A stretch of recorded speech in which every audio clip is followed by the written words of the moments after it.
Um Boeing 767 está na aproximação final, se preparando para pousar.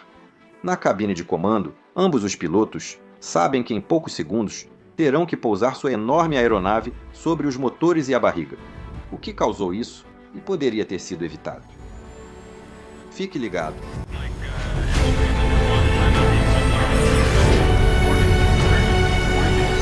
Agradeço muito a Blinkist pelo patrocínio deste vídeo. A história do voo 16 da companhia aérea polonesa LOT, na verdade começou quase 11 anos antes do incidente. Porque em junho do ano 2000, a Boeing começou a receber relatos de alguns de seus operadores de que algumas de suas mangueiras hidráulicas de Kevlar, que estavam conectadas ao trem de pouso, apresentavam sinais de desgaste mais cedo do que o esperado. Descobriu-se que isso ocorria porque o raio mínimo da mangueira estava sendo excedido, e eles encontraram uma solução para esse problema. A Boeing percebeu que se adicionassem um suporte e um novo encaixe giratório à mangueira, isso mitigaria o problema.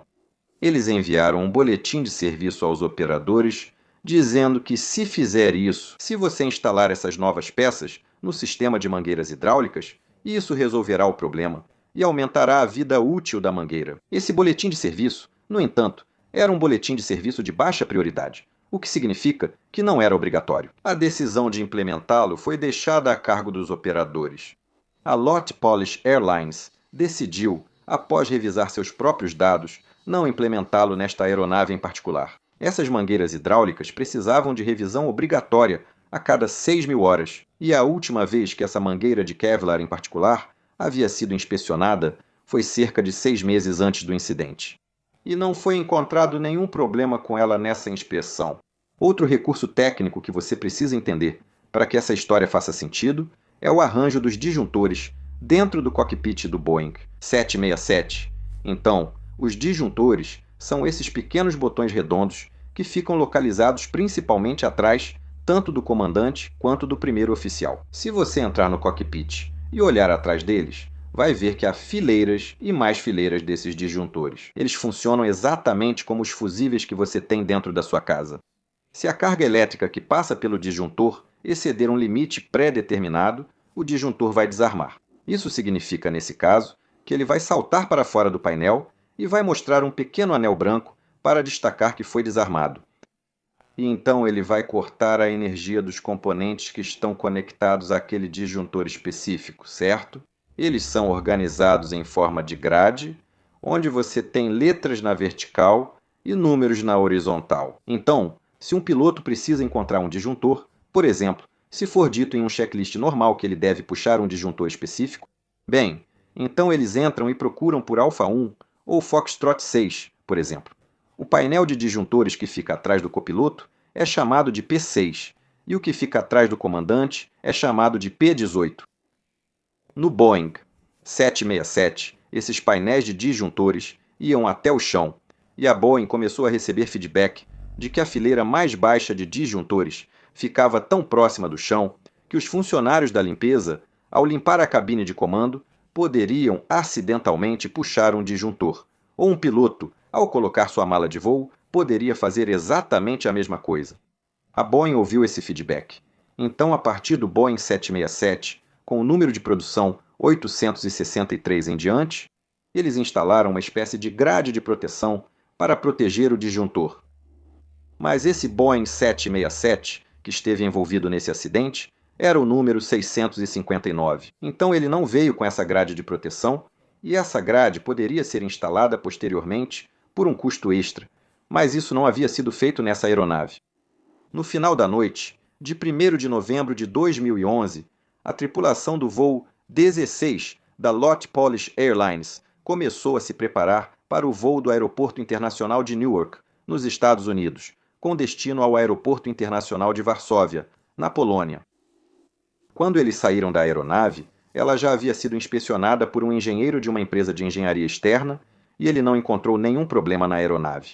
A tripulação era composta por 2 pilotos. Havia 8 comissários de bordo e um total de 221 passageiros programados para voar naquele dia. A tripulação já havia feito toda a preparação pré-voo. O tempo em Newark estava bom e sem problemas previstos na rota. E o tempo em Varsóvia também estava previsto para ser bom, com apenas algumas nuvens altas e ventos muito leves. Decidiram que o comandante seria o piloto em voo e o copiloto seria o piloto monitor. Os dois pilotos deste voo são muito experientes. O comandante tem 57 anos, com quase 16 mil horas de voo totais e muita experiência nessa aeronave. O copiloto tem 51 anos, com um pouco mais de 9.400 horas de voo totais.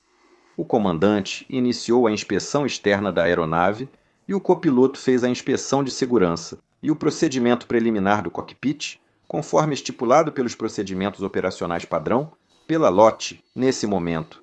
Uma parte dessa preparação preliminar do cockpit é verificar cuidadosamente ambos os painéis de disjuntores para garantir que não há nenhum disjuntor desarmado, e a maneira de fazer isso é ficar paralelo à parede e olhar para baixo e para cima. Porque, se você fizer isso, deve ser relativamente fácil identificar uma daquelas cores brancas que indicam um disjuntor tripado. A importância de fazer essa verificação com muito cuidado é claro que se um disjuntor estiver tripado, ele pode impedir o funcionamento de sistemas potencialmente críticos. Por isso, é fundamental fazermos essa verificação minuciosa no início do voo. Às 3h58, os pilotos haviam concluído toda a preparação pré-voo. Eles pediram o pushback e o acionamento dos motores no portão para começar a viagem pelo Atlântico. 21 minutos depois, às 4h19 minutos e 8 segundos, a aeronave iniciou uma corrida de decolagem completamente normal na pista 04 esquerda em Nova York. Segundos após atingir razão positiva de subida, o comandante pediu o recolhimento do trem de pouso. O copiloto verificou a razão de subida positiva e então selecionou a alavanca do trem de pouso para a posição recolhida. Isso abriu as portas do trem de pouso, retraiu o trem de pouso para dentro da aeronave e, em seguida, as portas do trem de pouso se fecharam. Até agora, nada está fora do comum. A aeronave continua subindo, a tripulação começa a acelerar a aeronave e começa a recolher os flaps até que, eventualmente, a aeronave esteja no que chamamos de configuração limpa, o que significa que todos os flaps estão recolhidos e o trem de pouso está recolhido.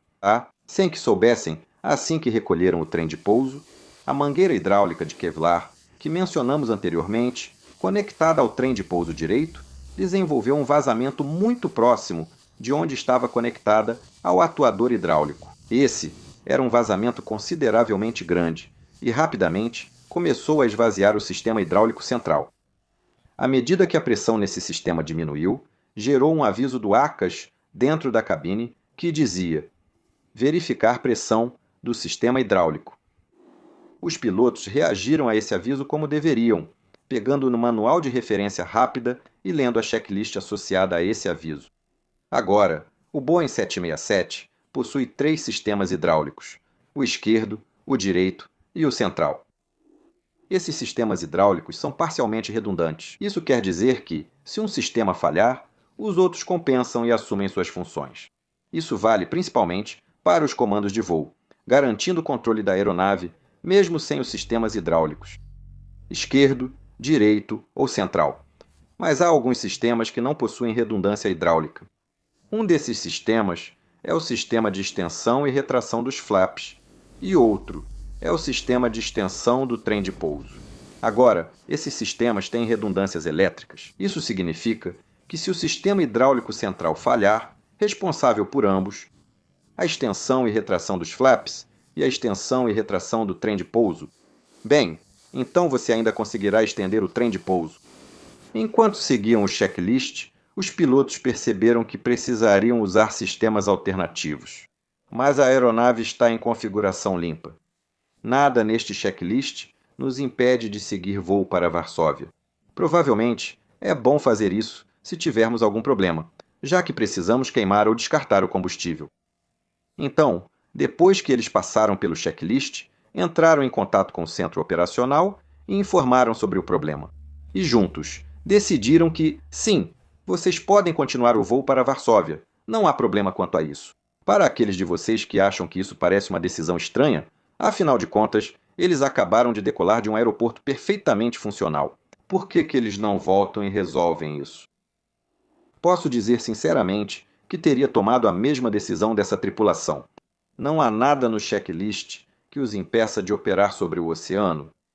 A falha do sistema realmente não vai causar nenhum problema para eles até a hora do pouso. E ao invés de sair para o mar, despejar combustível e voltar novamente, é melhor usar todo o combustível. E o tempo que isso te dá para discutir como você quer fazer isso. Agora, eles têm tempo durante o voo sobre o Atlântico para conversar sobre isso. Quando devemos usar o procedimento alternativo para estender o trem de pouso? Como procederemos com os flaps? E o que diremos aos passageiros? Durante o voo para Varsóvia, a equipe operacional da LOT Polish Airlines já sabia do problema.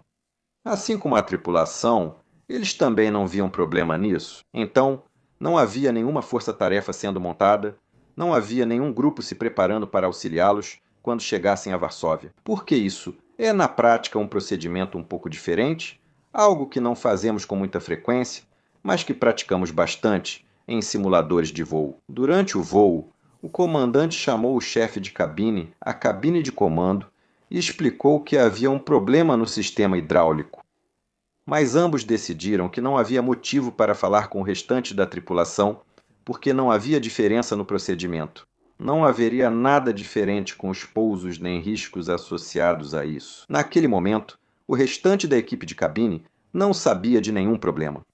Antes de atingir o topo da subida, o comandante instruiu seu copiloto sobre o procedimento de chegada, sobre a aproximação e diferenças causadas pela pane que tiveram. Isso envolvia baixar o trem de pouso e usar o procedimento alternativo mais cedo, garantindo tempo para executar a checklist de anormalidades. Eles faziam isso raramente, também para garantir que os sistemas funcionavam corretamente. Outras considerações a se ter quando você está lidando com um problema no seu sistema hidráulico são, por exemplo, verificar a sua distância de pouso. Porque os sistemas hidráulicos conectam várias superfícies de voo e solo, como spoilers. Então, se todo um sistema hidráulico falhou, que foi o caso neste caso, alguns dos spoilers podem não acionar. Isso afeta a distância de pouso. Por isso eles analisaram antes de iniciar a descida. Às 12h17 UTC, o copiloto se prepara para executar o procedimento alternativo de extensão do trem de pouso. Agora, esse procedimento inclui, entre outras etapas, apertar o botão de extensão do trem de pouso. Isso liberará eletronicamente os travas de recolhimento das portas e do trem de pouso. E o trem de pouso, então, com a ajuda da gravidade, vai descer e travar na posição. Esse procedimento é irreversível. Isso significa que, uma vez que o trem de pouso tenha sido baixado, usando o procedimento alternativo, a tripulação não poderá recolher o trem de pouso novamente. Por isso, é essencial verificar as condições meteorológicas do aeroporto e garantir que nada impeça o pouso antes de usar esse procedimento. Porque, claro, se você tiver que fazer uma arremetida ou interromper a aproximação por qualquer motivo, agora o trem de pouso vai ficar baixado e você vai consumir muito mais combustível. Mas nesse caso, o tempo em Varsóvia está ótimo. A pista em uso é a 33, com apenas um vento de cauda bem leve e boa visibilidade. Então, o copiloto completa o procedimento, mas após o tempo que normalmente levaria para o trem de pouso baixar, não há indicação de que o trem de pouso está baixado. O copiloto pega de novo a lista de verificação QR e revisa todas as etapas. Talvez algo tenha passado despercebido, mas novamente não funciona. O trem de pouso segue recolhido. Agora, os pilotos enfrentam um problema totalmente novo. Eles já tinham um plano para resolver o problema anterior de perda do sistema hidráulico central. Mas isso, o fato do procedimento alternativo de extensão do trem de pouso não funcionar, não tem relação com o sistema hidráulico. Isso é algo possivelmente elétrico, e sem saber como resolver na hora, a primeira atitude é abandonar a aproximação. Eles pedem vetoração para uma órbita de espera para lidar com isso. Felizmente, eles têm bastante combustível e tempo para resolver o problema. E eles também entram em contato com o centro de operações para informar sobre esse novo problema que estão enfrentando. Em seguida, a aproximação foi cancelada e o controle de tráfego aéreo informado sobre o novo problema encontrado. O comandante também declara: Mayday, Mayday, Mayday, uma emergência total. Isso permite que o controle de tráfego aéreo começar a se organizar para um possível pouso de emergência catastrófico. Eles estão acionando recursos extras na forma de equipamentos de combate a incêndio e estão ligando para os hospitais locais para mantê-los em alerta. Também haverá muitos profissionais, médicos e ambulâncias sendo acionados. E todo o pessoal externo está se reunindo nos pontos de encontro, que são pontos predeterminados fora do aeroporto, para que possam ser rapidamente liberados para a área do aeroporto, caso algo realmente grave aconteça. Ao entrar na órbita de espera, o comandante contata o centro de operações e solicita ajuda técnica. Infelizmente, o engenheiro que deveria estar disponível via rádio, porque está localizado fora do aeroporto, não tem acesso a um rádio funcionando. Então, leva cerca de 20 minutos para esse engenheiro chegar ao centro de operações. E isso, claro, é tempo que você realmente não tem em uma situação como essa. Durante esse tempo, a tripulação está conversando com um piloto instrutor que está presente lá. Eles estão tentando solucionar o problema, mas só quando o engenheiro chega ao local e começa a conversar com eles, é que eles conseguem receber conselhos reais sobre o que devem verificar. Agora, o engenheiro pede ao copiloto para verificar novamente o botão de extensão de emergência. Mas quando isso não funciona, ele também diz: "Você pode voltar e verificar o painel de disjuntores?" Para o copiloto ver bem o painel de disjuntores, ele precisa sair do assento, então ele faz isso e recebe a orientação para descer e verificar. O disjuntor Foxtrot 6. Este é o disjuntor do motor de extensão alternativo. Ele confere, mas o disjuntor não está desarmado. O engenheiro orienta a desarmar manualmente, puxar e rearmar para tentar reinicializar o sistema. Mas ele tenta isso e não está funcionando. Então, o copiloto apenas se levanta, volta para o seu assento e agora a tripulação começa a considerar a possibilidade de ter que fazer um pouso com todo o trem recolhido. Se o copiloto tivesse olhado cerca de 30 centímetros abaixo do disjuntor Foxtrot 6 com o qual ele estava mexendo, ele teria visto outro disjuntor, que poderia estar desarmado. Neste momento, esse disjuntor estava na posição alfa 1 e ele se chamava distribuição do barramento da bateria, então o nome não sugeria que tinha qualquer relação com o motor de extensão alternativa do trem de pouso, mas vai acabar que na verdade tinha sim relação com isso. Agora, você pode se perguntar: como o copiloto deixou passar que aquele disjuntor estava desarmado? Se ele deixou, ele estava bem ali, sabe, a poucos centímetros do disjuntor com o qual já estava trabalhando. Bem, para explicar isso, vamos fazer um pequeno experimento. Então, tenho 2 laranjas e uma maçã. Seu trabalho vai ser contar quantas vezes essa maçã muda de mãos, certo? É muito importante que você acompanhe isso, porque vai ser importante para um exercício mais adiante. Pronto?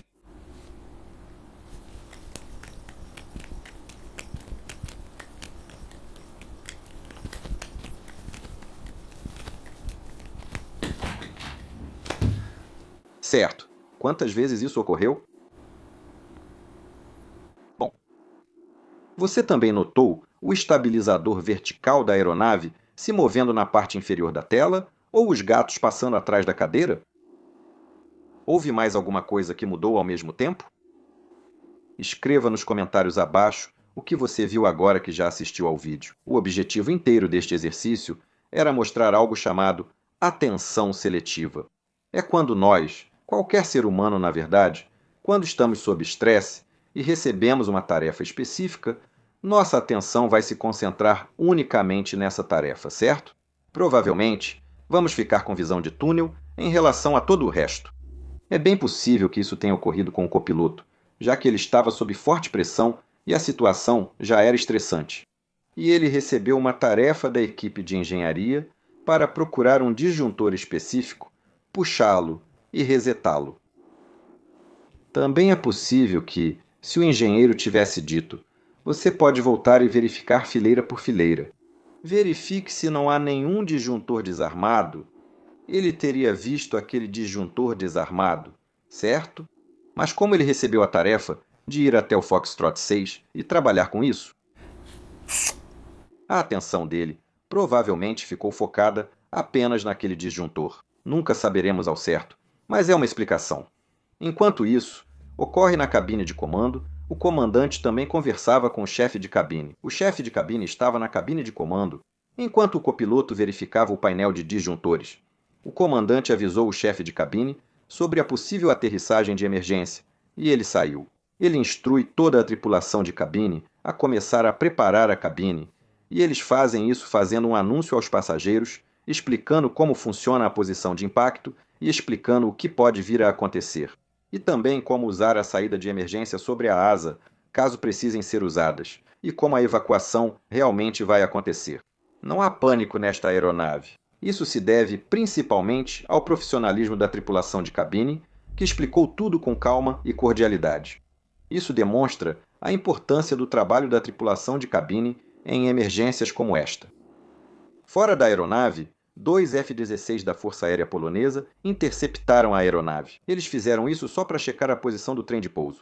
E eles podem confirmar rapidamente que o trem de pouso não está abaixado e travado, mas que o patim de cauda está estendido. Ao receber a confirmação dos F-16 de que o trem de pouso não está abaixado e travado, o comandante faz uma última tentativa. Aumenta momentaneamente as forças G na aeronave para ver se o trem saía, caso as travas superiores já tivessem sido liberadas. O trem de pouso está preso por algum motivo, então ele puxa um pouco o manche.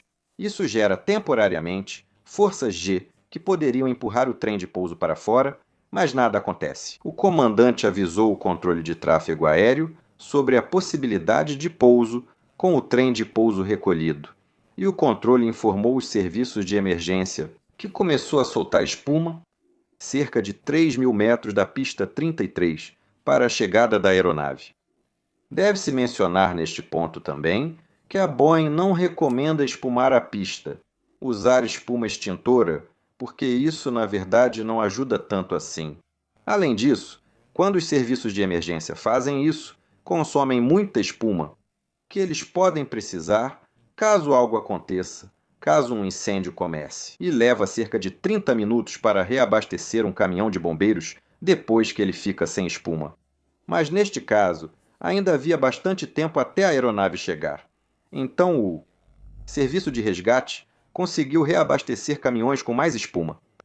E eu acho que a espuma, bem, ela realmente não faz mal. Então eu diria que provavelmente não fez diferença nenhuma para o resultado do pouso. Durante a órbita de espera, a tripulação focava em se preparar ao máximo para o possível pouso com o trem de pouso recolhido. Nosso manual de treinamento de tripulação traz seções explicando como realizar esse pouso, tanto com todo ou parte do trem de pouso recolhido, e se tivermos furos em um dos pneus e assim por diante, então é provável que era isso que a tripulação provavelmente estava discutindo ali. E a orientação que recebemos é basicamente tentar pousar o mais próximo possível do centro da pista. Porque com todos os trens recolhidos, você não terá o trem de nariz para ajudar a direcionar na pista, e você quer ter o máximo de margem possível, tanto para a esquerda quanto para a direita, para conseguir permanecer na pista, o que minimiza os possíveis danos à aeronave. Agora, quando se trata da técnica de pouso, é a técnica normal de pouso, mas mantenha o nariz da aeronave erguido até sentir que consegue baixar suavemente a parte dianteira. Mas não segure tanto, a ponto de perder a meia eficácia aerodinâmica do profundor. É preciso baixar a parte dianteira da aeronave. A aeronave vai tocar o solo nos motores em algum momento. Então, você só deve usar os reversores de empuxo se realmente for necessário para parar a aeronave.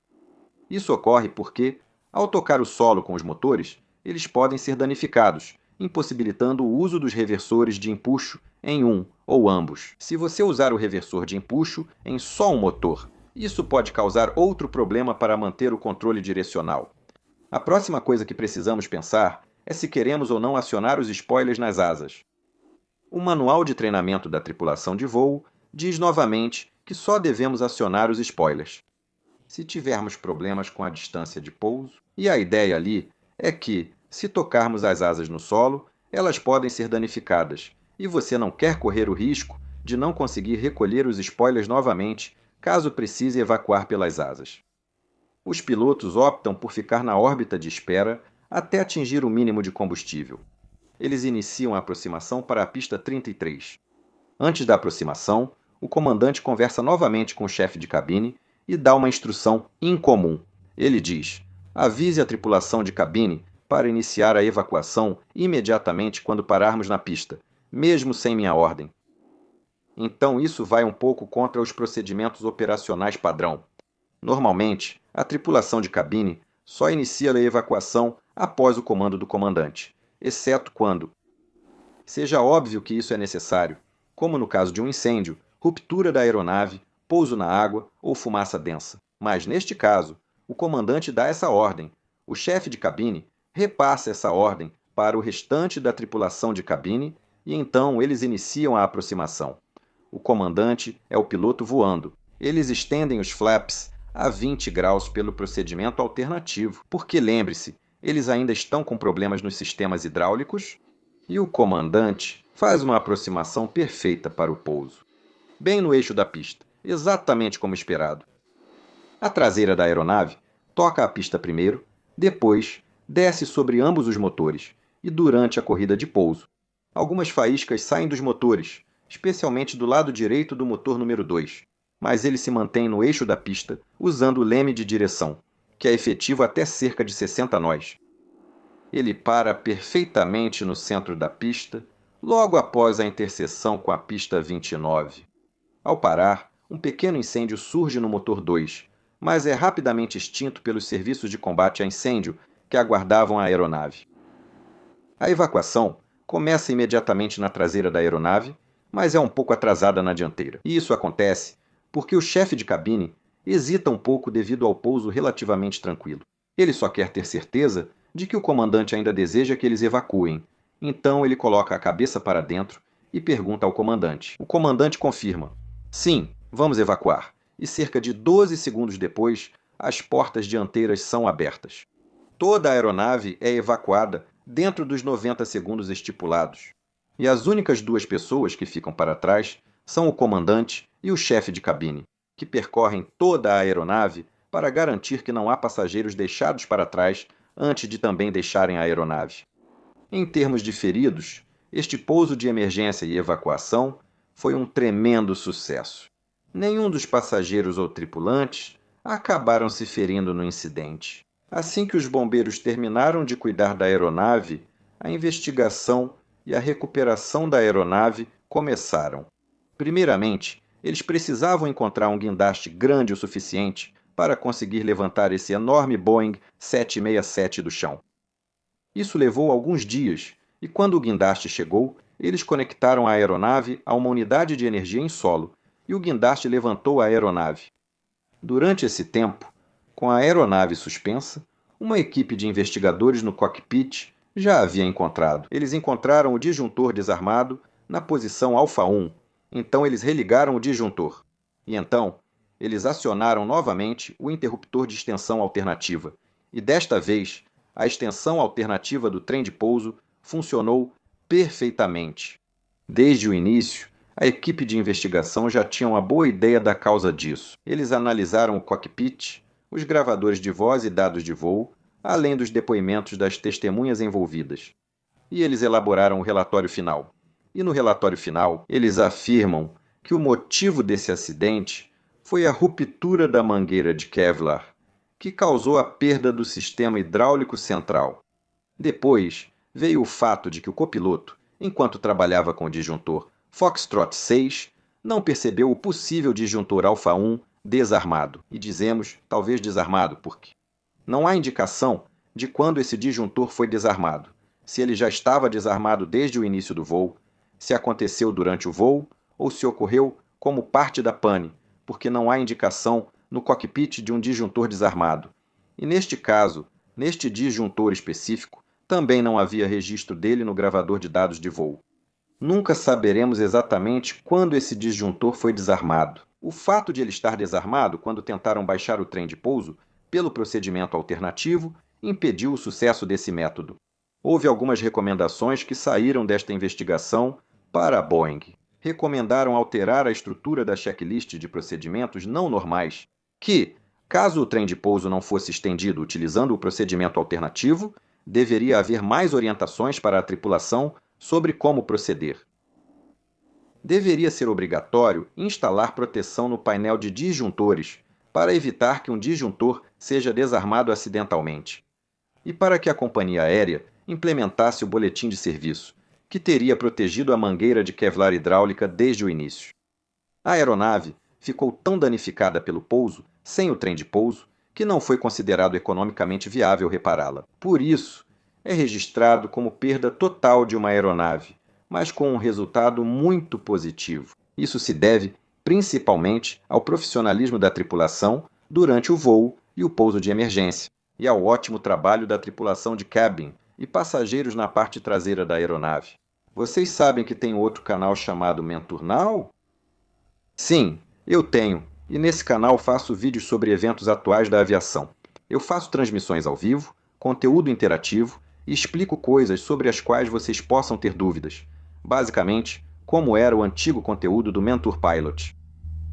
Clique aqui em cima para conferir. Veja meus vídeos recentes e considere se inscrever no canal. Além disso, se você quiser continuar maratonando incidentes e acidentes, confira essa playlist. Tenha um dia absolutamente fantástico e, se quiser apoiar meu trabalho no canal, torne-se membro no Patreon ou adquira produtos oficiais. Tchau, tchau!